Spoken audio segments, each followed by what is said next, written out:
Take a look at that. Over the second half of the season in each of the last 3 years, they ran the table in 2010. They ran the table again last year, and 2-0 in games 9 and 10 this year. So 18 straight second half of the season wins. Rex Ryan, in his 4th year as the Jets head coach, took the team to the AFC Championship game in each of the first 2 years.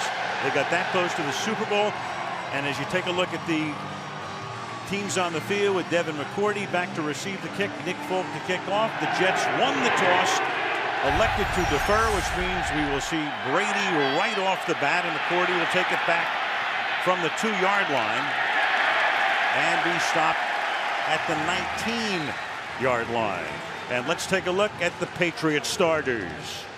Tom Brady, Michigan. Stephen Ridley, Louisiana State University. Wes Welker, Texas Tech. Brandon Lloyd, Illinois. Julian Edelman, Kent State. Aaron Hernandez, Florida. Nate Solder, Colorado. Donald Thomas, UConn. Ryan Wendell, Fresno State. Dan Connolly, Southeast Missouri. Marcus Cannon, TCU. Cannon is starting in place of the injured Sebastian Vollmer. And you got Thomas starting for Logan Mankins, but they do get Connolly back this week at right guard. Welker goes in motion to the inside, and Brady off play action is under pressure and gets it away, and the pass is incomplete, and it will be grounding as well. Muhammad Wilkerson, who's really been playing extremely well of late for the Jets, puts the heat on Brady, and Brady's in the pocket, and thus it'll be grounding. Here's Mike Carey. Intentional grounding, offense to the 12. After distance to the goal. Loss of down, second down. Muhammad Wilkerson right here going up against Donald Thomas, who is the backup left guard for Logan Mankins, out of this game. And boy, they have spent a lot of time talking about Wilkerson. You'll see Brady going down, no receiver in sight. Good call. Second down and 20 now from the 10-yard line. So the Jets put immediate heat on Brady. And Brady telling us last night, you never know how much they'll blitz. Sometimes they'll blitz all the time. Sometimes they won't blitz very much, as was the case in the game at New England. And they give the ball to Stephen Ridley, who takes it out to the 15-yard line. He's tackled there by Kyle Wilson. Brady with the team since 2000, so 13 years, came with Belichick, and of course ascended to the #1 spot in 2001 when Drew Bledsoe was knocked out of the game and most of the rest of his career by Mo Lewis of the Jets. Brady became the starter. Brady took him to the Super Bowl, and you know the rest of the story. 3rd and 14 from the 15-yard line. To the outside, he goes to Edelman, and Edelman gets a block, but then a nice tackle is made at the 22-yard line by Jeremiah Bell to make sure he didn't escape from there and pick up the first down. So it's 4th and 6, and the Patriots begin with a 3-and-out. Check out this defense, Rex Ryan. They're going to never give Tom Brady the same look. They have 22 what they call simulated pressures in this game. 22 different ways they can fake a blitz at Tom Brady to give him different looks. Zoltan Mesko is the punter. Kyle Wilson will run it back for the Jets.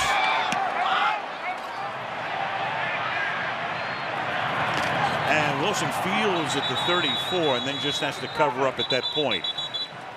So the Jets come out onto the field, and let's take a look at their starters. Mark Sanchez, USC. Sean Green, Iowa. Lex Hilliard, University of Montana. Stephen Hill, Miller Grove High School. Jeremy Curley, Texas Christian University. Dustin Keller, Purdue University. DeBrooke Shell Ferguson, University of Virginia. Matt Slauson, Nebraska. Nick Mangold, The Ohio State University. Brandon Moore, Illinois. Austin Howard, University of Northern Iowa. And they begin the game also now with Clyde Gates, the second-year wide receiver from Abilene Christian, splitting wide to the right. In motion goes Schillings. And they start with a play fake and pressure, much as New England did with Brady off play action. This time it's Hightower, the rookie #1 draft choice out of Alabama, who comes in for the sack. Dante Hightower has been one of these guys that every time I watch him on tape and you do any sort of gimmicky play, it just never seems to work with him. They talk about his intelligence, how well trained he was in college with Nick Saban, and game after game you see it. 6-yard sack makes it 2nd down and 16 from the 29-yard line. And on the ground. And they ran the ball 41 times last weekend at St. Louis. Here's Sean Green up to the 40 as we take a look at the New England defense. Rob Ninkovich, Purdue University. Vince Wilfork, University of Miami. Kyle Love, Mississippi State. Jermaine Cunningham, Florida Gators. Gerard Mayo, Tennessee. Brendan Spikes, Florida. Dante Hightower, the University of Alabama. Aqib Talib, North Dallas, Texas. Steve Gregory, Syracuse University. Devin McCourty, Rutgers. Fonzo Darrent, University of Nebraska. That back end has been an issue. Talib came in a trade a couple of weeks ago from Tampa Bay, and the pass on 3rd down intended for Clyde Gates is incomplete. So each team begins with a sack on the first play and then a 3-and-out. Well, Clyde Gates had a chance for this football. He's a young man that Tony Sperano drafted in Miami, got cut down there, but he has so much speed. Sperano talked him into bringing him up here, and really he's looked pretty good. We saw him in practice the other day, but missed an opportunity there. Robert Malone to kick. Julian Edelman will field at the 7.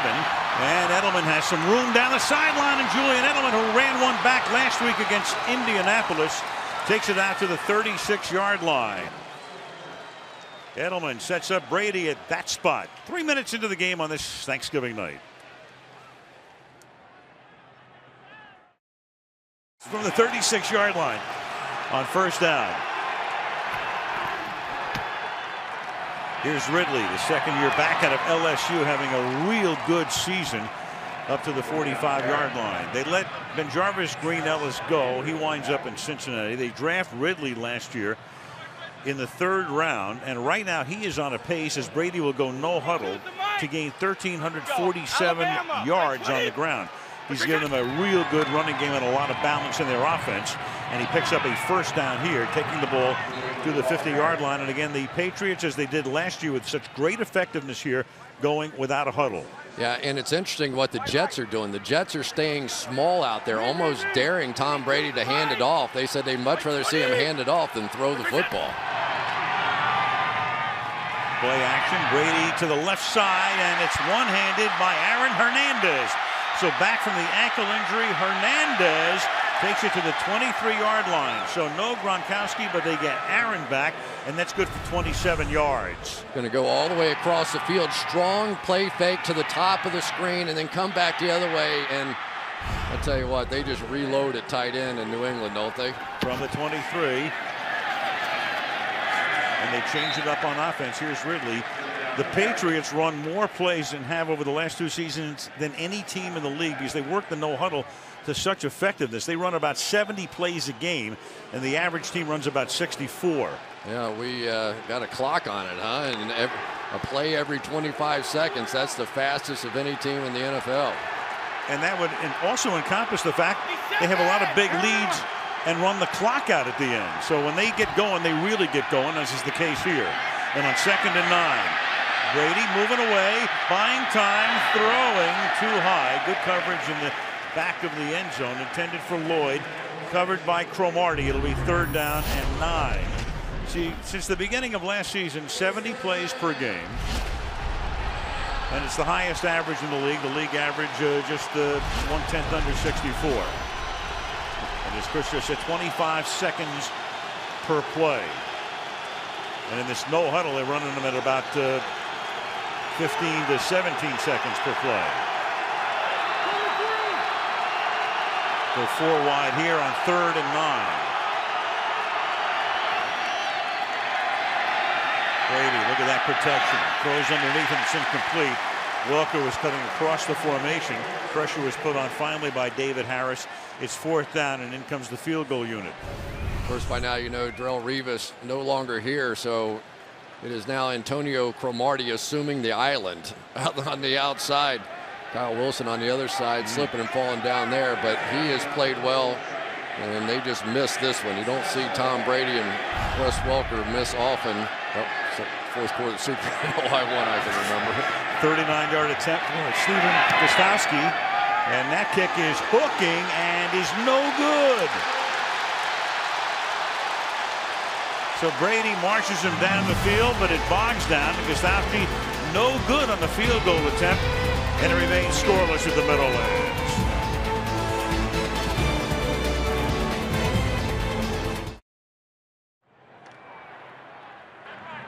Gostowski missing a 39-yard field goal on the game's first scoring chance, so the Jets have it at that spot. On first down, Patriots show blitz and there's contact up front. Referee is Mike Carey. Vince Wilfork came across the line. Defense number 75. 5-yard penalty, still first down. 5 yards to go. And that is the ninth-year defensive lineman. Yeah, it was a great snap count that time. You could see Spikes getting fooled coming up, and I just think the forward momentum of seeing Spikes flying up there kind of got Wilfork too.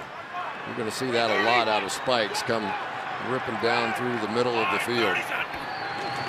On first down and 5, ball is handed off to Sean Green up to the 38-yard line. So it's clear with the Patriots, a great offense, 36 points a game. That's going to win you almost every game. But that defense has been very susceptible and vulnerable, as it was last year. Yards per game, 28th.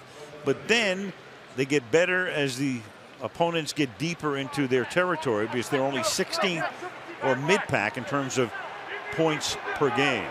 And second in takeaways. They ran back 2 interceptions off Andrew Luck last week for touchdowns.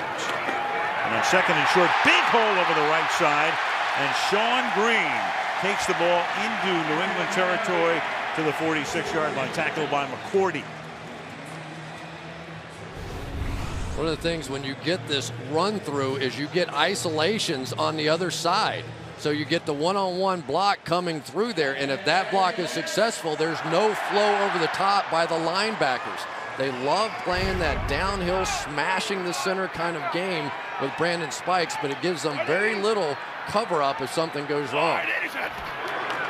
From the 47-yard line. And here's Green again. They have a 3-pronged running attack right now, because last week Bilal Powell saw quite a bit of action and scored 2 touchdowns, in fact. And then Joe McKnight would be the third back for the Jets. You know, we've got a lot of changes for the Patriots as well. Alfonso Denard gets his first start as a rookie at the cornerback position. Aqib Talib is on the other side. So between Denard and Talib, we've got new looks outside. Second and 6. Sanchez, short drop, and then a quick throw, and that'll be caught for a first down with forward progress to Jeff Cumberland. One of the tight ends, Dustin Keller, is their #1 tight end. I tell you, watching Mark Sanchez last week against the Rams, I thought he was more decisive than I'd seen him in a game since the opener against the Bills, I believe it was, where he had a terrific day. And since then, I think he's been trying to grow with these receivers, right? You know, you've got Santonio Holmes has been the star receiver, and now they've got a lot of guys with very little experience out here, and they're just trying to find a way to make it work. From the 35-yard line, the ball is handed off to Sean Green. Well, they're known for ground and pound, and you're right. When you miss Holmes, Chris, you take a look at all of the other receivers. He has the rookie Hill. He has Schillens, who played in Oakland. He's got Curley, who's been in and out of the lineup hurt. Gates came over on waivers early on. Keller's been hurt or was early in the season. So a lot of inexperience to go with him. Yeah, and led by that guy right there, Stephen Hill, drafted this year in the 2nd round out of Georgia Tech, can absolutely fly, but he is maybe the greenest, no pun intended with the Jets, receiver I've seen in a long time in this league. Dropped a big pass in the 4th quarter in the New England game. On 2nd and 7, the pass goes to Green, and Green will be taken down about a yard shy of the first down by Gerard Mayo, and a flag comes in. Tell you what, Stephen Hill was behind. I think that was Talib up on top on that one. They had a chance on a little double move. Didn't see him.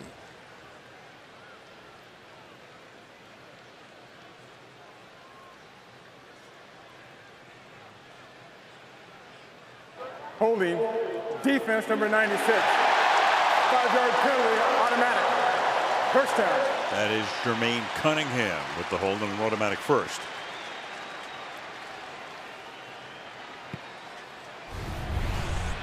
Chandler Jones out, Jermaine Cunningham getting the start, and one of the things they did not want Dustin Keller getting off the ball, but you can't grab him. It is Keller and Jeremy Curley who are really the two main threats in the passing game. And so we've seen with Bill Belichick coach teams elsewhere and in the past, they will jam up those guys they deem to be the greatest threats. From the 28 on first down, here is Powell. Bilal Powell gets his first carry of the night, second year back out of Louisville. We were talking about the Jet receivers, and Holmes went out in the fourth game of the season against San Francisco. So when you take a look at the combined career statistics of all of their receivers, all the fewest by any team's active wide receivers, and mainly it's about Keller. I mean, Keller's the one guy he can really count on. With him, they're 3-3. Without him, in the 4 games in which he was injured, they're 1-3. Of course, they played some pretty darn good defenses. Yes, they did. That side of the ledger, too. 2nd and 6. And Sanchez under pressure, and then has it picked off at the 15-yard line. Picked off by the former Charger, Steve Gregory. So the Jets marching down the field, already in field goal range, and then Sanchez throws a pick with 5:55 to go in a scoreless opening quarter.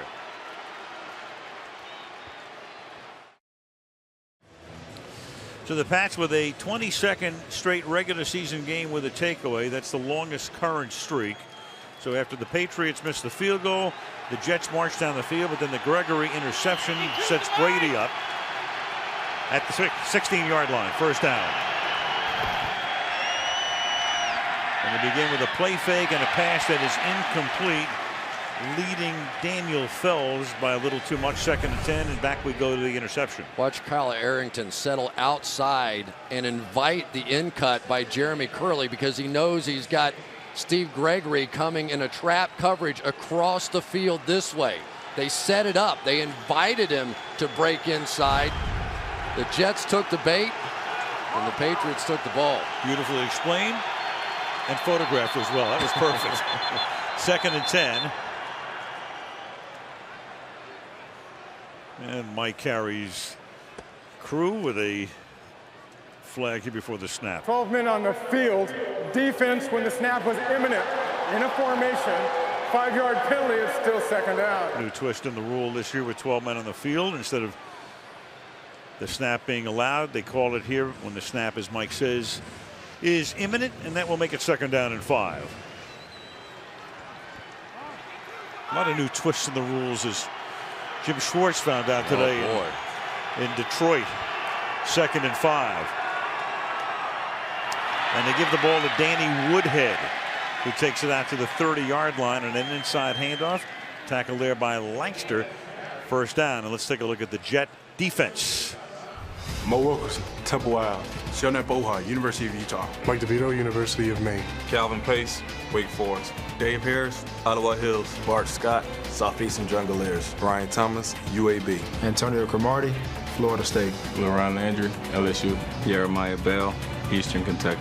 Kyle Wilson, Boise State. And as the defense introduces himself, there is Mr. Landry batting it away from Wes Welker. Nice play by the former Redskin. It'll be 2nd down and 10. Watch coming across here, but LaRon Landry is going to drop late underneath this ball. Really doesn't see it, turns his head around. Pretty amazing. A guy that's come off of back-to-back years with Achilles injuries has come in and just made a huge difference here. They call him suicide mission around here. Said he comes down as hard as anybody. 2nd and 10, and a big hole on the right side as Ridley carries for a gain of 9. Tackled there by Kyle Wilson. And New England again going no huddle as they did on their last drive, but making some switches here. Yeah, kind of interesting. They get in a 3rd and 1 situation and substitute, which allows the Jets to put some bigger guys on the field.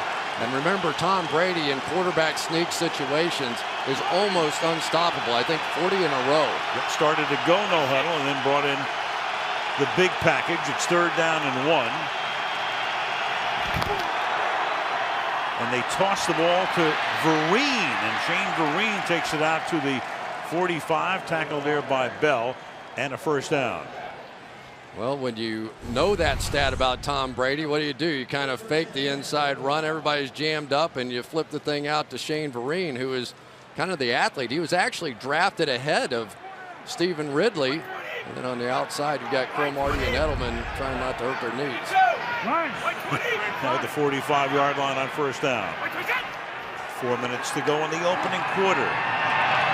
Brady fires it over the middle into traffic, and that's Wes Welker at the 50-yard line. Eric Smith making the stop. Last time we saw New England in week 3, we were talking about Welker as we see the play again here. Well, you can see the whole thing there, Al, the protection up front. Oh. This is Ridley on 2nd and 5, and he gets whacked by Bart Scott as he crosses the line of scrimmage.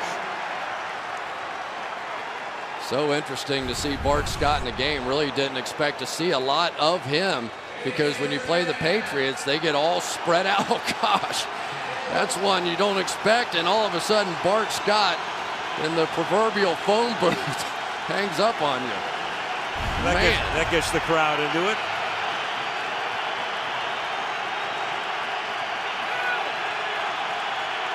On 3rd and 4. Ooh. And did he touch him, though? Did he touch it? Right. Wilkerson came across the line.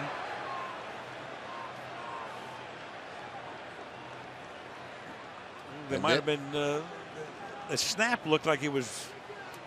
Well, that's the question. Early, was the reaction immediate, and was it over the guy that jumped? Here it is again. There's and what you've got is. And then he's one player away. This is going to be a really interesting call. Neutral zone infraction. Defense jumped into the neutral zone, causing a reaction by the offense.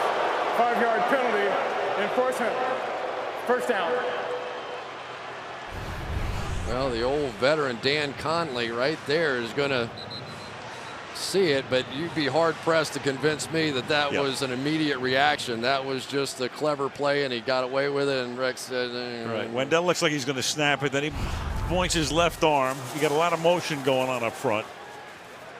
I'm with you. 52! Louis! No, 56! Gives him a first down at the 44-yard line. Fake it to Welker. And then Brady's going to step away, and then Brady's going to hit Welker, and Welker gets smashed as he makes the catch at the 41 by David Harris. No doubt about it. He was looking to try and go deep, but the Jets play it pretty well. The old head Jeremiah Bell turned and ran, and then I think it was Brandon Lloyd just checked up. He knew he couldn't get behind him, checked up, but by that time it was too late for Brady. DBs didn't buy into either fake. 2nd down and 7.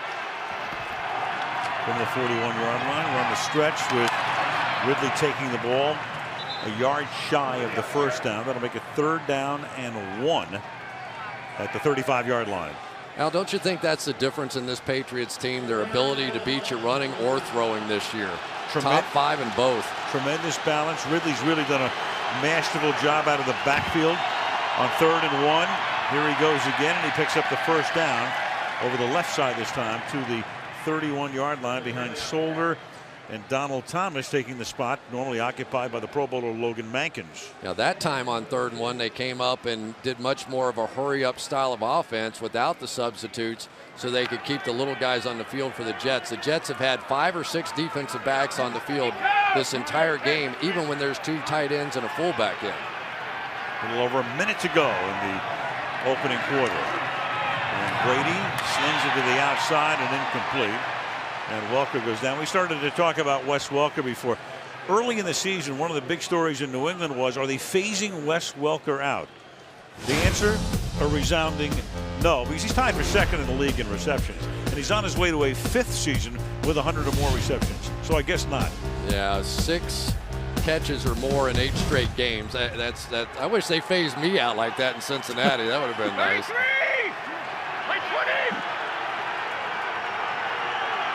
2nd down and 10 from the 32. And this is Vereen to the 20-yard line, and the flag is down at the 25-yard line.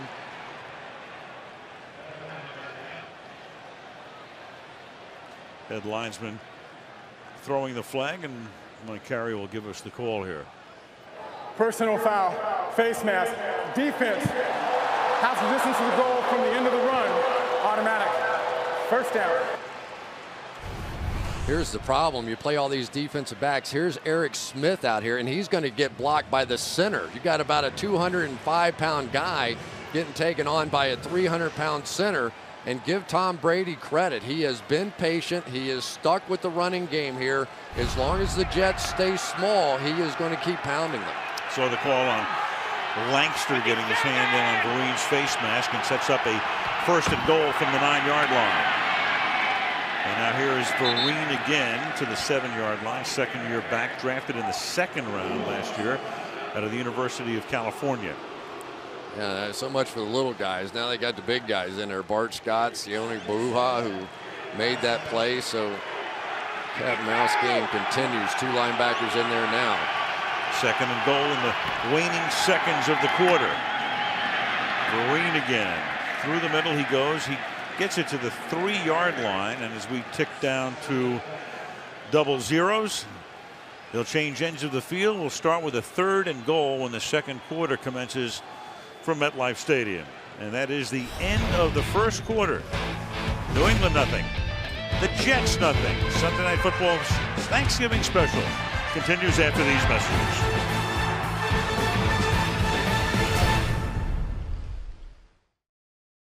Scoreless 1st quarter, but Danny Woodhead flanks Brady on a shotgun snap here on 3rd and goal from the New York 3 as we start the 2nd quarter.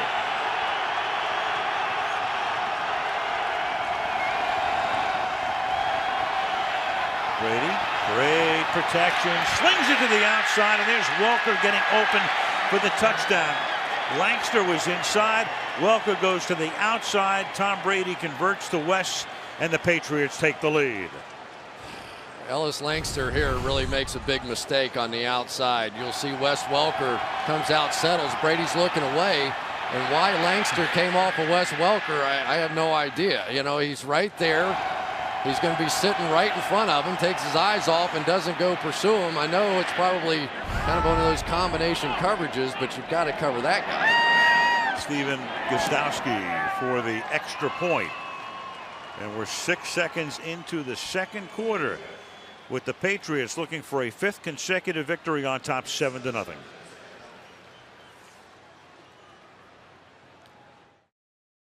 to look into Lower Manhattan, recovering, of course, from the drastic after effects of Hurricane Sandy. But it's a beautiful night tonight, this Thanksgiving night. Temperature in the mid-40s. New England has just scored after an 84-yard drive on which Brady passed for 53 yards. There was only 11 rushing yards, and the other 20 yards came on penalties.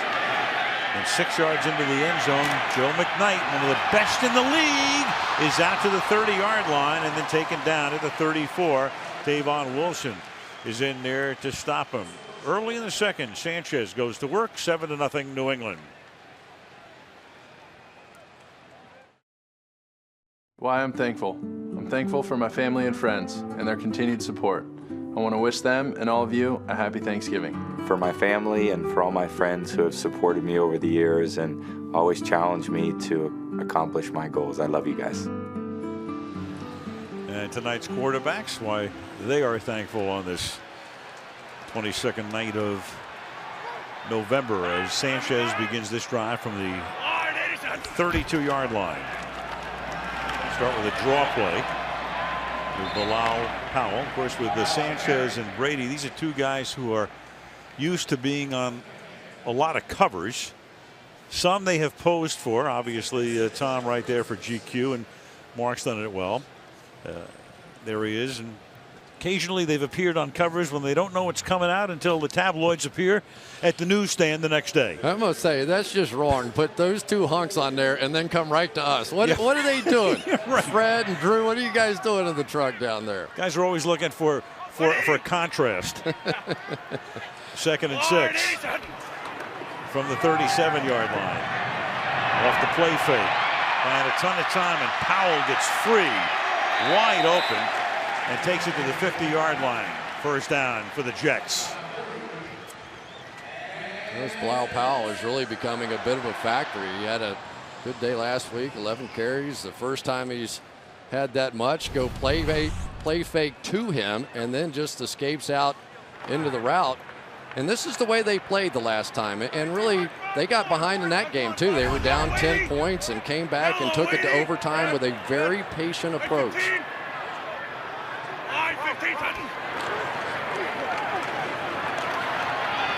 It's a 5-yard gain for Powell. Well, the season started, of course, all of the talk in the offseason was about Tim Tebow coming over from Denver. There he is. But here we are at the end of November, and it's almost become an afterthought. Does he get into games? Yeah, occasionally. What are his numbers? Well, statistically 6 out of 7, but for only 39 yards. And rushing, he's had a couple of decent runs, but nothing game-changing. 2nd down and 5. And a 2-yard gain here for Powell, with Mayo making the tackle. And then we talked about the headlines that the Jets have made, and most recently a week ago some anonymous Jets said he was terrible, so that became a headline in the New York Daily News, and that became a gigantic story here. And they go into St. Louis with all of that happening, and the Sturm and Drang and the 3-game losing streak, and come out with a win, and everybody feels a little bit better this week. Yeah, it's a brave guy in the locker room that says somebody who's a backup player on their team is terrible, and that's why they're losing games. That's a brave guy. Appreciate that. That's good. 3rd and 3, inside handoff, and Powell again pulling ahead, crosses the 40, and that will move the chains. Austin Howard, the right tackle, and Brandon Moore caused a bit of a wave going down here. That's a big hole, and it caught Trod Mayo in the wash of that, enough to move the chains again. And that's a story, too, because when the season began, not only did you have the Tebow situation, but everybody was worried about the right side of the Jets' offensive line. And now over right guard again, carrying the ball for a short gain, is Powell. Remember, we were in here for a preseason game against Carolina. The Jets looked horrible in preseason, just terrible. And everybody's wondering, well, how are they going to be on opening day? And then they throw up 48 points against the Buffalo Bills, so they were fine. And that right side has been solidified through the season. Yeah, and they're probably a little better run blocking than they are pass blocking. We talked about the fact that the Jets have gone small, but really we've seen the Patriots defensively so far play almost the entire game with 5 defensive backs themselves. So they're daring the Jets to run, which the Jets are.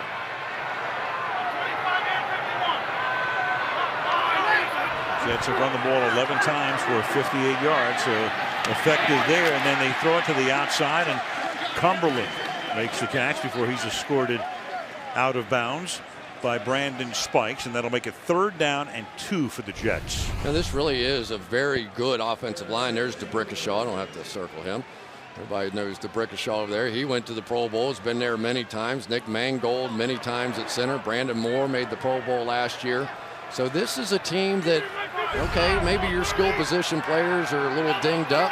It's not all bad to get behind those guys and run the football some.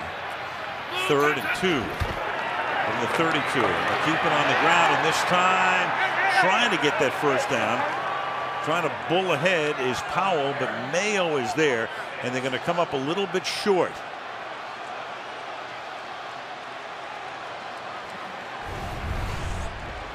Vince Wilfork right here. Good luck moving him with a double team, triple team, Mack truck, whatever you want. He's not going anywhere. And then it's Brandon Spikes coming down over the top, and here we go.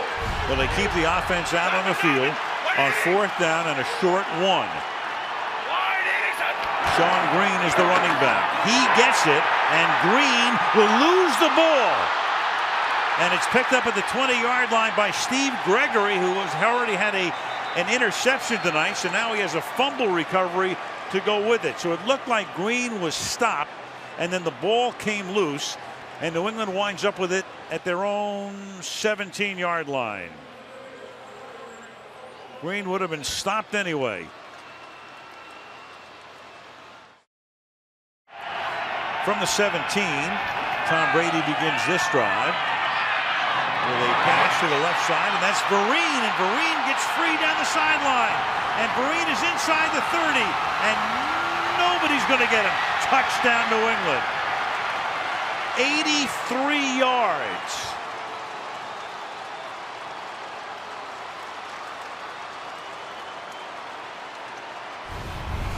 Looked like Bart Scott was in some kind of a man coverage. Wes Welker came down and rubbed him just enough where he couldn't get out on the route.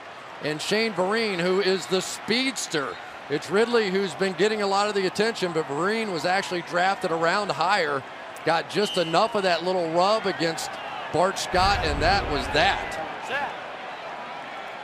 Vereen with his 6th reception of the season.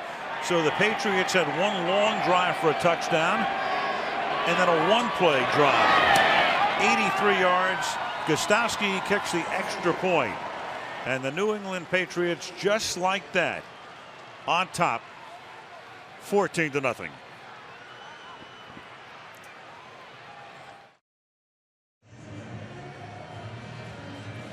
New England on top 14-0 on a night when the Patriots are seeking a 5th straight win. And as Chris said at the top, this is kind of the Jets season to keep it alive, to keep their playoff hopes alive.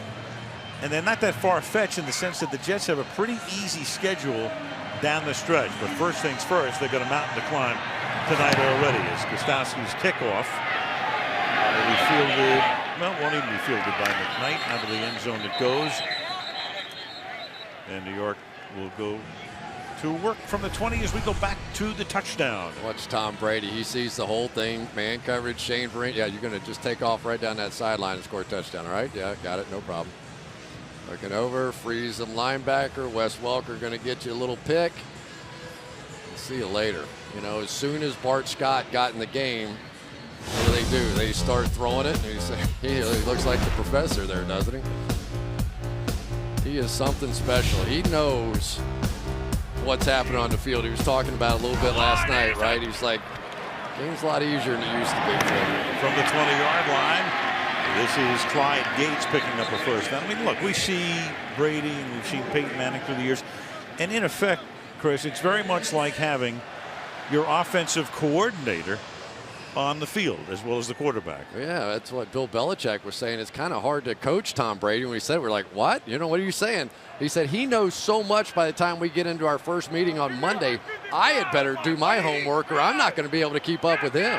Well, years ago we talked to Tom Moore then at Indianapolis, the offensive coordinator. You got a busted play here, and then Sanchez gets hit. The ball is loose and it's alive.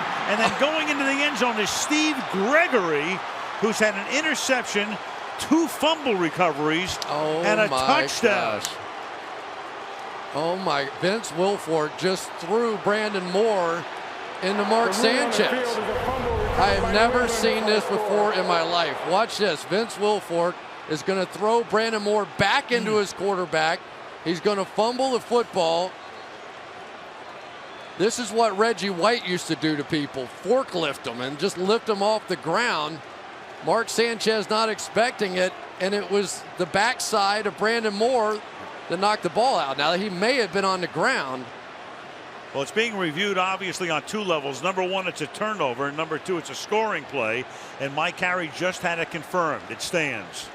Wow. I have seen Vince Wilfork do some things that impressed me from a strength standpoint, but that one just jumped to the top 5. And Gostowski's extra point is good. And the crowd expresses its displeasure.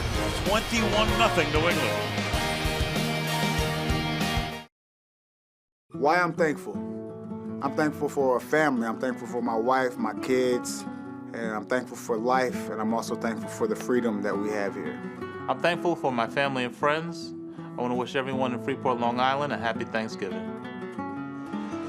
And the Jets were thankful for that win against St. Louis last week to keep them somewhat in the hunt. There was a very muted chant during the commercial break for Tebow. Whereas in the past, you know, you might have had 60,000 people chanting it. I'm guessing it was about 1,100.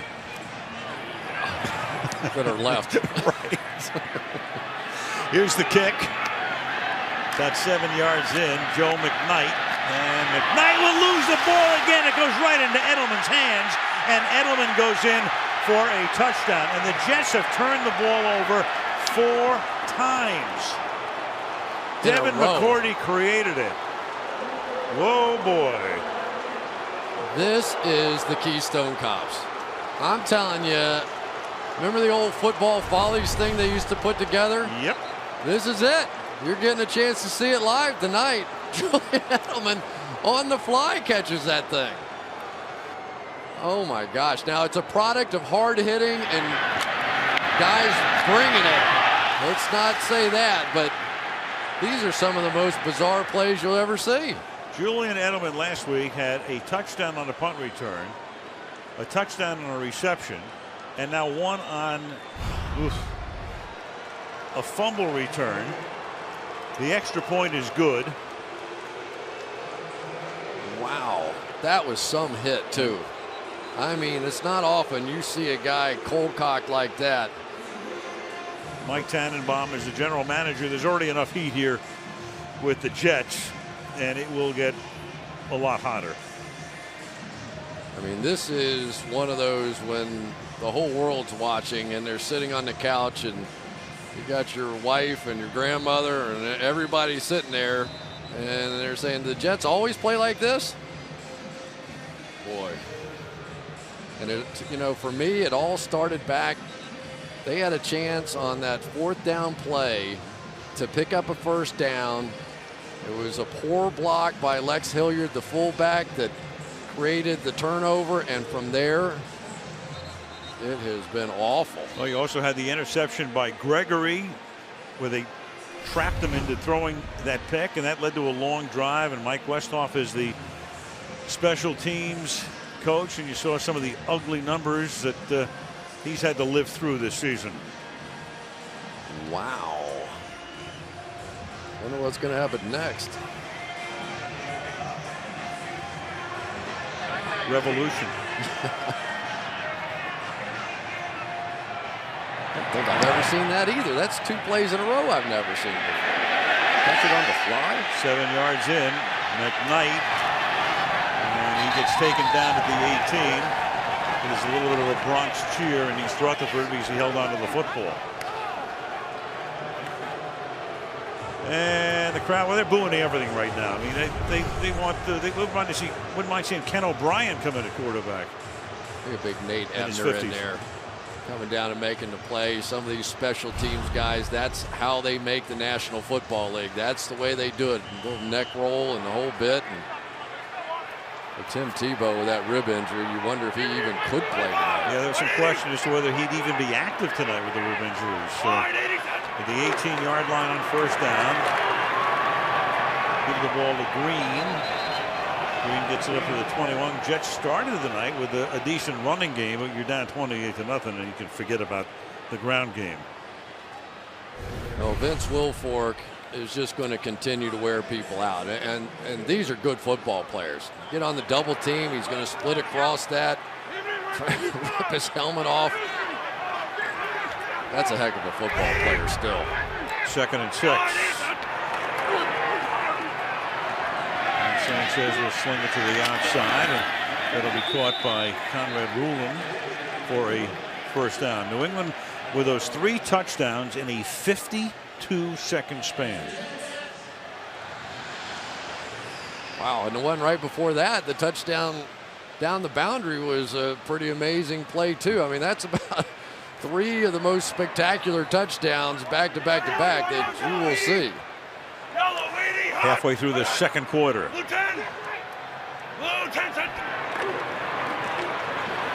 Green will take it to the outside. And gets by Mayo, and then is tackled. Should have the 1st down by Alfonso Dennard, the rookie out of Nebraska. Don't you get the feeling that, and we've seen this before from Bill Belichick, he is going to keep looking at different options. I think he looks at this team as a team that's likely going to make the playoffs, but he has some talented young kids back there. Dennard playing cornerback, getting the start here tonight. Tavon Wilson's had a terrific start to this season, and he keeps fitting them in different places and experimenting. And that's been what he's done for years. Trying to play to the strengths of his team, mixing and matching and moving the chess pieces left and right. Gain here for Sean Green, who's already had a busy night, carrying the ball Total of 9 times for 56 yards. Well, it's no mystery that the strength of this team, in my opinion, is Vince Wilfork up front.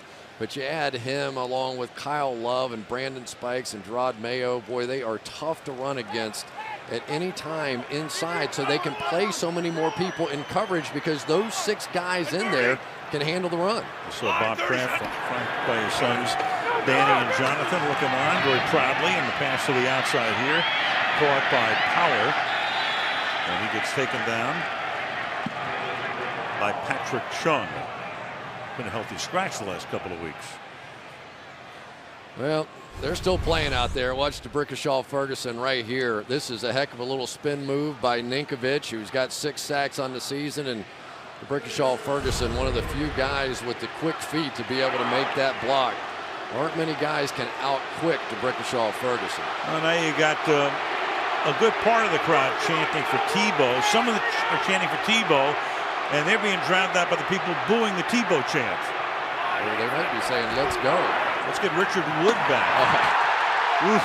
This is Gerard Mayo coming in for the sack at the 32-yard line. Sanchez may start chanting for Tebow. Tebow's got the helmet on, but as we say, with a rib injury, I don't know if we're going to see him at any point. I mean, that is untouched. You know, you say whatever you want about Mark Sanchez, but we had no chance.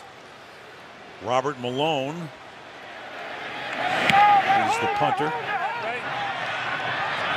And here is Edelman, and right at the boundary, so he is out of bounds immediately with 5 minutes to go in the half. 28-0. New England.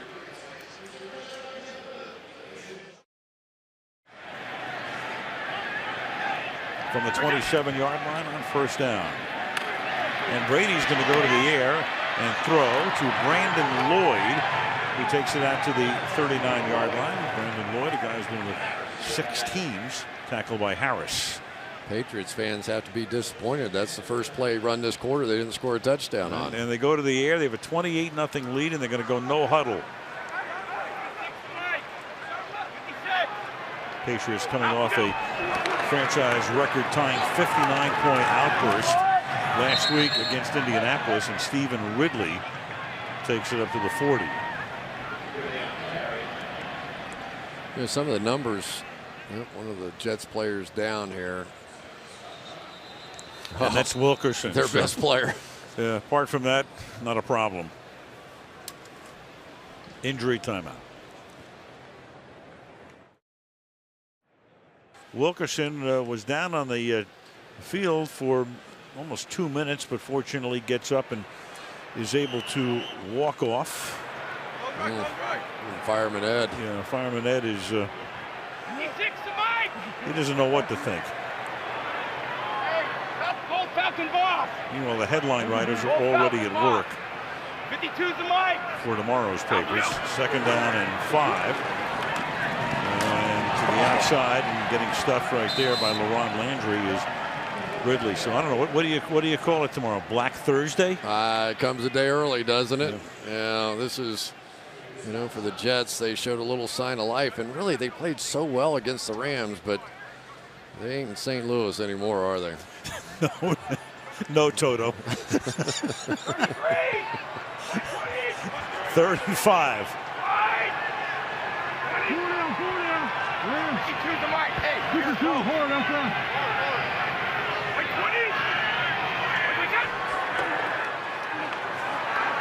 And Brady, and he's going deep, and getting free is Edelman, and Edelman will go into the end zone again.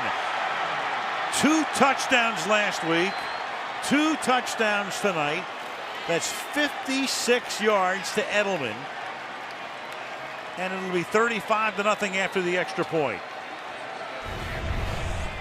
Look like some kind of quarters coverage on the outside. Once he goes to the post, LaRon Landry is going to have to run him down, and really there's no way. When you look at what the backside of this Jets defense is, it's really 2 strong safeties back there, LaRon Landry and Jeremiah Bell, and they've made a few mistakes, and boy, I tell you, this Patriots offense is making them pay for every mistake. Gostowski for the extra point. Wow. 35 points, all in this quarter.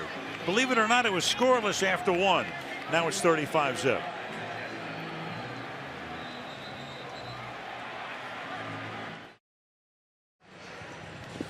.308 remaining in the half. Last time I saw 35 points in the quarter, doing the Super Bowl.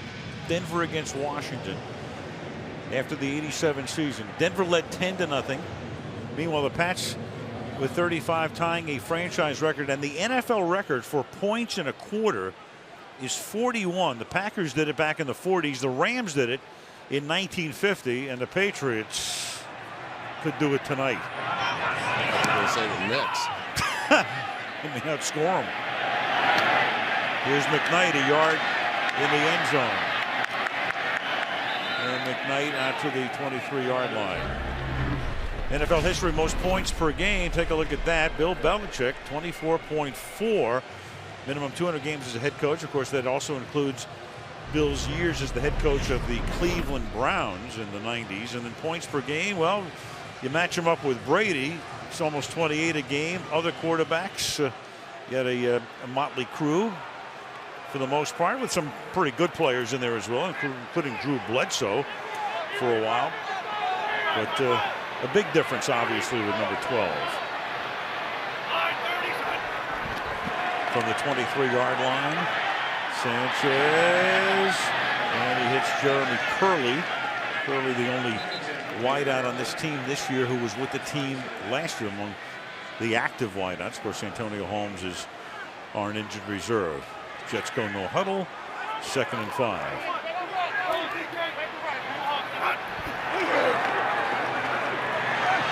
And Sanchez slings it to the outside, and that'll be a first down as Dustin Keller makes the grab.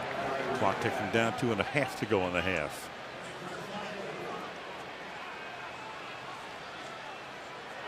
Just embarrassing to be in one of those games. If you play long enough, you've been on the other side of one of these at one time or another, and you're just sitting there going, how can it be 35-0? We're not even to halftime. And Sanchez throws, and that's caught. Keller makes the catch. And what does a coach say at halftime? Hold that thought. I'll tell you. Hold. I know the answer. Hold that thought. Don't touch that dial. 2-minute warning.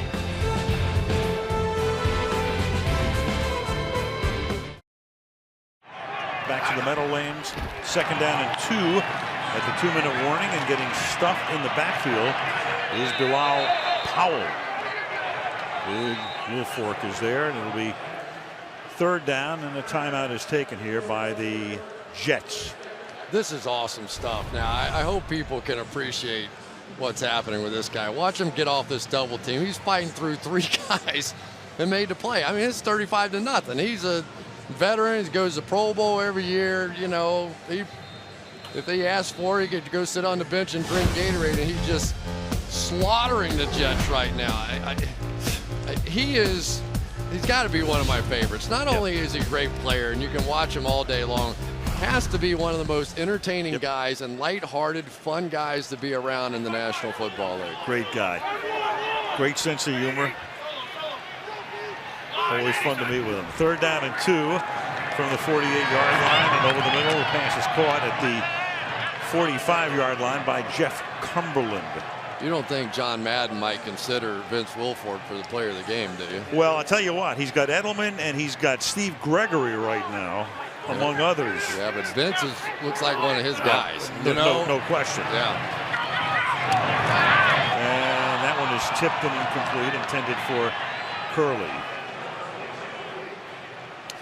And a tradition for us, John, opening up the show tonight, and he's going to pick the player of the game, and he's got a number of choices tonight. And we'll call the award the Madden.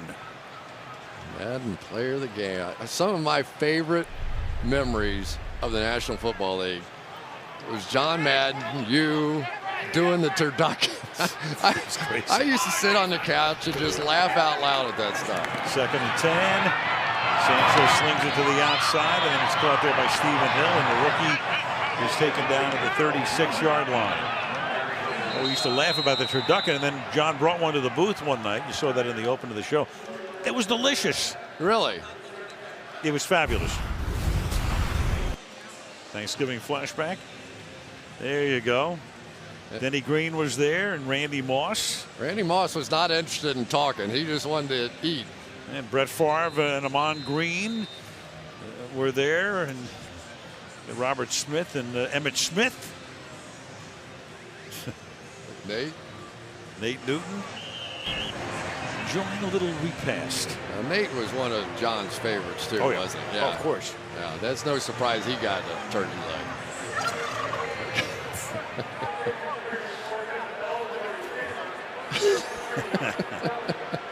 It's out of control already. We're going to have Vince come up here and call the second half. A little more than scale, too. 3rd and 1. And this is Green taking it to the 31-yard line. That'll be a first down. And the Jets have one timeout, and their regular unit on the field here as the clock will tick down under a minute in the half.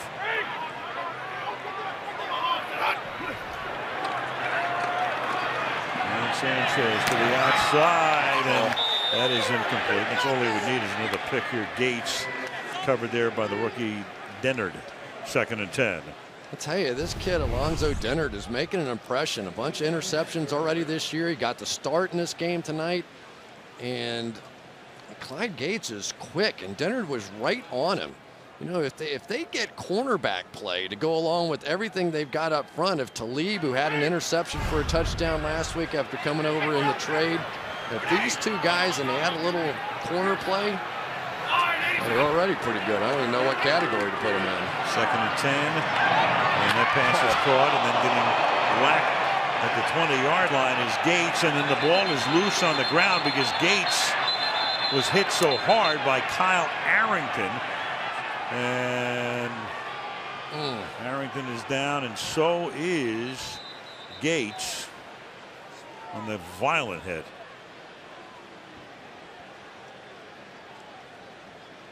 So both guys will need attention as we look at it again. I'll tell you, that's a clean hit too. It looks like he lowers his shoulder right down there, and well, I guess it's possible his helmet caught him up. Right. But helmets, they make contact. I'll give Arrington credit, though. What he did first when he got up was go over and check on Gates. I mean, that's really what the spirit of this league is supposed to be all about. You go play, you go hit each other, you do everything you can, but that's what you don't like to see in this game. I've seen enough bad stuff, obviously. Got him with his shoulder, and then looks like the helmet's. Yeah, kind of a secondary shot, you know, as Gates sort of ducks his head. Yeah, he did. He's definitely caught him a little bit there. And Gates, fortunately, now gets up and gets escorted to the sideline. Played for Miami last year, and then the Jets picked them up. And Woody Johnson, who brought a lot of folks together, the coaching staff, and Mike Tannenbaum, for a meeting before the St. Louis game just to get things cleared up, and for a moment he did with that St. Louis victory, but a little shell shock tonight.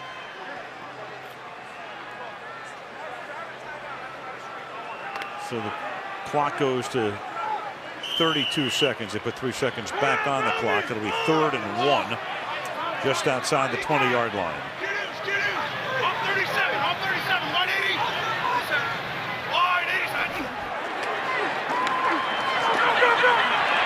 Sanchez throws, and that's incomplete, so it'll be 4th down.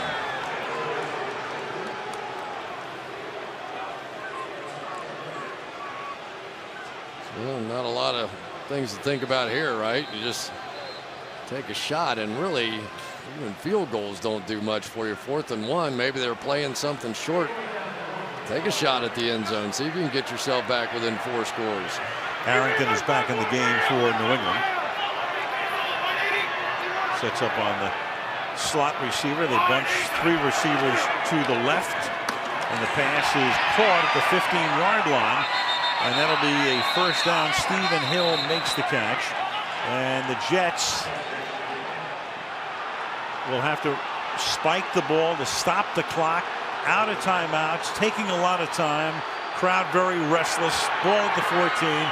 Spike it here, but took a lot of time off that clock, and now they're down to 7 seconds. You see the Patriots defenders on that last one understanding what the situation was with the clock. Totally. They weren't trying to tackle the receiver. They were trying to hold him up. Right. And hold him up as long as they possibly could to let that clock tick. Well, they're going to bring the field goal unit in, which of course the crowd hates. We'll take him down. And now Stephen Hill is going to point at the guy and watch the referee. He has trouble getting a handle on the ball, and so mission accomplished for the Patriots again.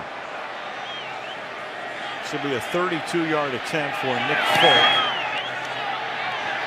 And it is good. Well, that says it all.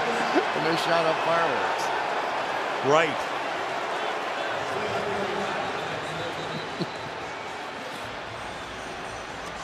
They shoot off a cannon for a safety, I guess. Oh, boy. I tell you just have to give credit where credit's due. You know, I mean, every single phase of the game, the New England Patriots have been spectacular here, between special teams, making adjustments, understanding the Jets were coming out with a small lineup, and running the football at that. Everything they did was right. They were the smarter, better team by far. And by far the superior roster, there's no question. So Mike Tannenbaum, the GM, making a good many of the personnel decisions, obviously. And you have Brady in this half throwing 3 touchdowns. The Patriots with 2 return touchdowns tonight. They had 3 last week, so the Patriots have 5 return touchdowns in the last 2 weeks. For Brady, it's 8 of 14 for 198. And you just stop and think, if Eli doesn't take the Giants on 2 last-minute drives and 2 Super Bowls, what is the reputation and the image of this Patriots organization then with 5 rings?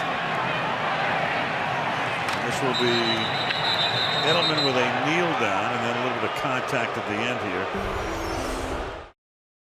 Patriots coming in with a record of 7-3, and watch the way they deploy on the coverage team here. Jets, of course, just trying to stay alive in the playoff race, but things are pretty dire at the moment. And McKnight from the 7-yard line brings this one back out to the 21-yard line. 4 turnovers tonight for the New York Jets. Here they are. Yeah, that one was tough right off the bat. The Jets had a really nice looking drive going, and then the 4th and 1. That one gets away, and it got worse from there. Vince Wilfork with an incredible play. Devin McCourty followed it up with another one, and Julian Edelman had a huge first half as well. 2 touchdowns for him. Steve Gregory had a tremendous first half. And Mark Sanchez will go to work now from the 21-yard line. Starting from the shotgun. And we start with Green, and he can't get out of the backfield. Arrington makes the tackle, and we go to Michelle. Al, when I talked to Rex Ryan at halftime, he said with the score being what it is, this is more than about trying to come back and win a football game. This is about trying to show our heart. This is about fighting. It's not impossible. He said the 4 turnovers, ridiculous. But we got to stay true to ourselves, show heart, and continue to fight. Bill Belichick said, we're not worried about the score. We're going to keep playing. And he said, don't you remember that Buffalo-Houston game when Houston had a 32-point lead and Buffalo came back to win? He remembers it. He does. Thank you, Michelle. Bill is always the historian, and that's the way he goes when somebody says you're running up the score. 2nd and 12, and the pass to the outside is caught by Curley. And Curley is out of bounds. I mean, last week against Indianapolis, there were some people who thought maybe he's running up the score, and he's talking about the Houston-Buffalo playoff game and all of the other games he can remember where teams overcame big leads. And then he took some heat, especially here in New York, for having Gronkowski in the game on the extra point attempt. That's when he broke his forearm. But that's what you do on an extra point. You leave the same guys in. Otherwise, as Belichick said, what am I supposed to say? Hey, Rod, I want to get you out so you don't get hurt, and somebody else, you go in and get hurt. They played it all the way through. Tom Brady was playing quarterback almost to the last series. And that's why a lot of people think sometimes he's running up to score. Here's Curley, and Curley loses his helmet, but holds on to the football. I mean, these have been violent collisions out here tonight. That time it's Jermaine Cunningham coming down the line and taking the helmet off of Jeremy Curley. You'll see him come out right here. I mean, everything has just been so violent. I mean, this is, from a pure football standpoint, this has been one of the more impressive shows we've seen all year. And most of it, well, the offense has been great too, but most of it has come on the defense and special teams. Punt team in on 4th and 1. By the way, Tebow's not even on the punt team. He normally is, which will tell you all you need to know about his rib situation. And back to receive it is Welker, and he steps out of bounds at the 24-yard line. Brady goes back to work when we come back to the Meadowlands.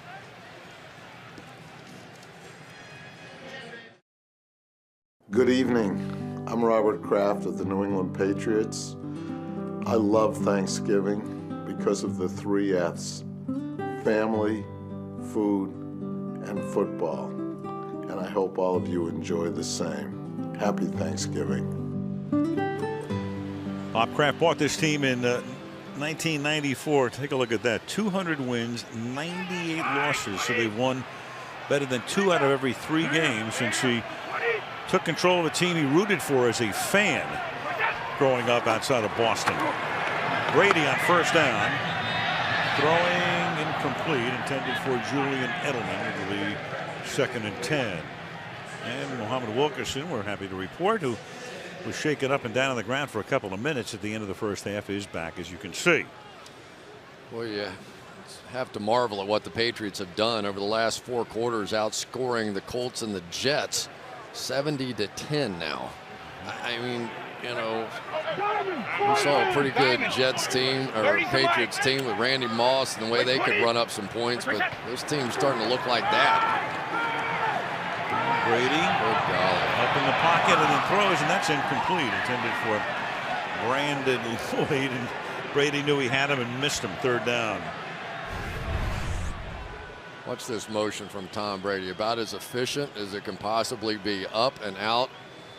And we're going to show you that on the one throw that he completely missed tonight. Had another touchdown going.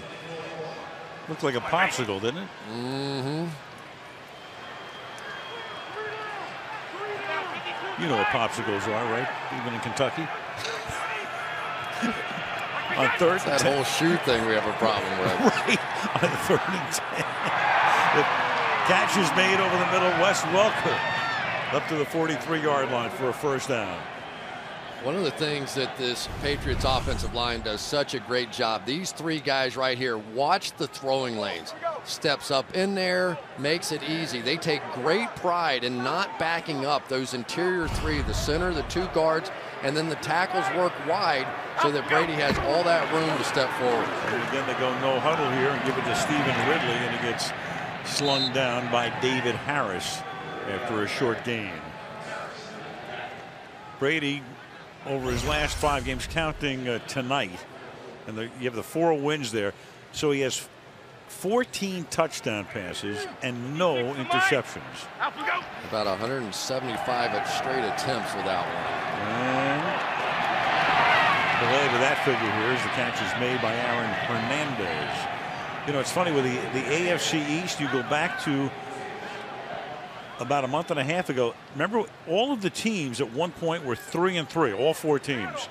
And then since then, the Patriots have won 4 straight, and every other team's been 1-3 unless they have a 3-game lead. And Brady, on a quarterback sneak where he's been so effective through the years with that second effort, is able to get the ball across the line to gain for what should be a 1st down, and is. Yeah, and if you want to wonder whether or not Gronk should have been in the game and whether he's going to keep playing his stars, up 35-3, he has Tom Brady run a quarterback sneak. Yep. Or Tom Brady has Tom Brady run a quarterback sneak. But and a no huddle. That is now 41 straight times on 3rd or 4th and 1 he's converted on a sneak. The toss coming back to Edelman, and Edelman will get taken down, and the ball is loose at the 42-yard line. He was hit there by LaRon Landry, who's known for big-time hits. The Jets, with Edelman down, wind up with a football. Eric Smith comes up with it, and Edelman now just does get to his feet. Goodness gracious, we've seen some hitting out here tonight. LaRon Landry's going to come up, and oh my goodness. I mean, and you know, that may be helmet to helmet, but remember, on run plays, there's no such thing. It's not a defenseless player. Oh my goodness. Well, Edelman is being assisted off the field, and I'm not sure he knows where he is right now. Injury timeout. Back we come after the first New England turnover. And Sanchez will throw complete to Dustin Keller, and he'll take the ball to the 36, tackled by Gregory.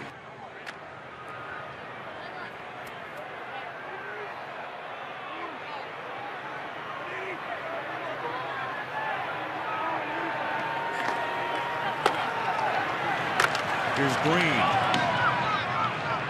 to the 33. Well, the story of the first half for me was the play of the big guy, Vince Wilfork, just dominant inside from beginning to end. And it's not often you can point to a defensive tackle and say he's a big reason why this game was won, but there is no doubt when he took over against two Pro Bowlers right here, going to split that double team and throw Brandon Moore right back into Mark Sanchez and put a touchdown on the board. Pretty remarkable play. And 2nd down and 7. And that'll be caught by Curley, and he'll lose the ball. And a scramble for it. Curley got hit, and the Jets wind up with it, but it was Gregory, who's been all over the joint tonight, who forces the fumble, but the Jets are able to maintain possession at the 14-yard line. They got lucky. Steve Gregory's working on a turkey leg himself right now. He's going to come in from over here. Of course, the slant coming in the other way, and Curley makes a nice move to get up, and then Stephen Gregory just got the ball out. It's going to happen a lot. And the ball off inside. Green. By the way, with Gregory, I mean, he must love the home cooking. He's a kid from Staten Island. Went to Syracuse, played with the Chargers for a number of years, and is having a phenomenal night tonight. All right, there's Vince Wilfork. Nick Mangold, who said he doesn't see him nearly as much. Gets him blocked. Jets go no huddle, and the pass into the end zone is caught by Schillens, and then he goes up thinking he scored the touchdown, but they say no. The official came in, and you saw him waving it off. So Schillens got up. Rex thinks it's a touchdown. He's looking for the replay, as we are as well. And Rex looking to see if he wants to challenge this, since it's not ruled a scoring play. Schillens goes down. The official comes in and says no. I don't know about that. Well, Rex is looking at it, and he's going to think about, does he want to challenge it? The ball can't hit the ground. You can't have the ground help you control the ball, and Rex will challenge it. An incomplete pass being challenged by New York. Remember, if it's a scoring play, there's no challenge. They would just look at it, but it's ruled an incomplete pass, so we'll see if it's a touchdown or incomplete when we come back. This could definitely go either way, as we've been looking at it during the commercial break. The ball touches the ground, which it can do, but does it help him control it? I think the underneath hand here never loses control. That his right hand, I just don't see the ball move in that right hand. Now the left hand comes off. And again, remember, you have to see enough evidence to overturn the ruling on the field. The ruling on the field is confirmed. In the process of the catch, the receiver did not demonstrate full control on the way to the ground and used the ground to help control the ball. New York is charged with a timeout. 3rd down. But worth a challenge, obviously. You called that one right. Well, yeah, it was close. We wouldn't have mind it going the other way. Anything to keep an audience at this point, but so be it. Yeah. I think I have built-in bias on those. That's right. So it's 3rd down and 3 now from the 7-yard line. And action and movement up front. Correction.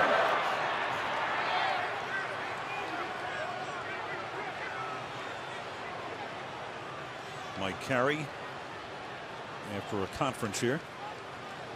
Now, is he going to call unabated to the quarterback because the action happened all the way on the other side of the field? So even if it's immediate, that's not supposed to be allowed. Before the movement of the offense, encroachment, defense, 5-yard penalty, in this case half the distance to the goal. The enforcement results first down. It is, because it was 3rd down and 2. So you got Spikes coming across the line 55, causing the offense to move and giving Sanchez the ball for the Jets at the 3-yard line, 1st and goal.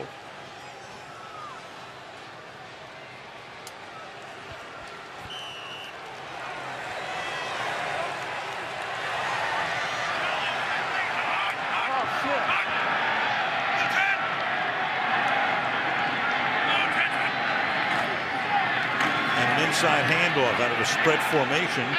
This is Bilal Powell, who got into the end zone on the ground twice last week in St. Louis. Stopped.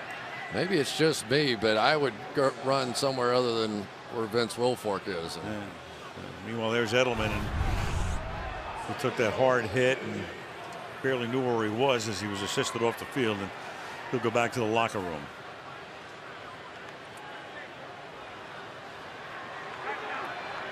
Vince just sort of appears out of nowhere, doesn't he?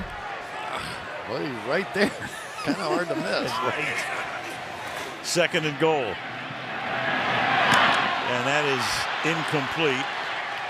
Intended for Dustin Keller, and Kyle Arrington comes in to break the play up. 3rd down. Pretty play by Arrington, but for Keller here, if he can come back to the ball even half a step, he's got a touchdown. He sits, he's got the rebound position. Arrington goes right over the top of him.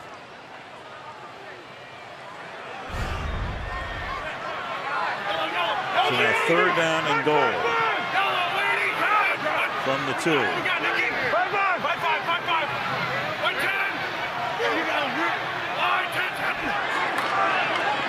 And Sanchez, he's going to take it himself, and he gets knocked down at the 1-yard line. So he is stopped shy of the goal line. Brandon Spikes is there, and it's 4th down and goal. Brandon Spikes came across the formation there to get him. He's going to come from all the way on the other side and deliver a bit of a knockout blow. It looked like Sanchez was going to score. Just didn't even see Spikes.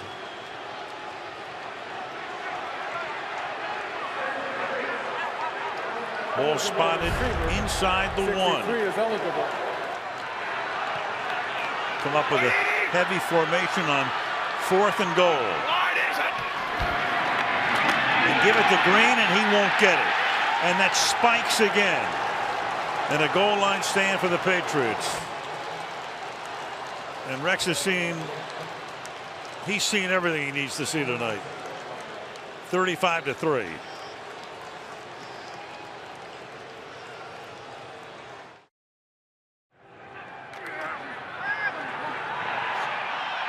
Here is Brady throwing, and the pass is incomplete with if that's marker. Holding in the end zone. Yep, that's 2 points. It'll be a safety. That's when they'll shoot the cannon off.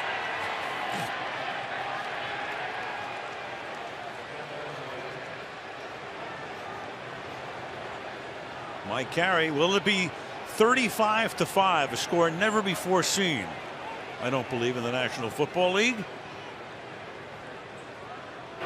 Chop block on the offense. Number 22. The foul occurred in the end zone. We also call the play as a safety. There you go, folks. How many 35-5 games have you seen? Yes, sir. Fullback this way, Ridley this way. One goes high, one goes low. And there's your chop block. Any foul that occurs like that in the end zone is 2 points, as Tom Brady found out in the Super Bowl too. Remember that one? With grounding on the initial series, he threw a deep pass, but nobody was there because he was under pressure, and then the Giants picked up a deuce.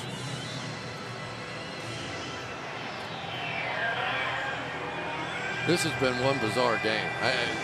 There are things in this game that you just don't see very often, and One of the most bizarre things is the fact it was 0-0 at the end of the first quarter and 35-3 at the half.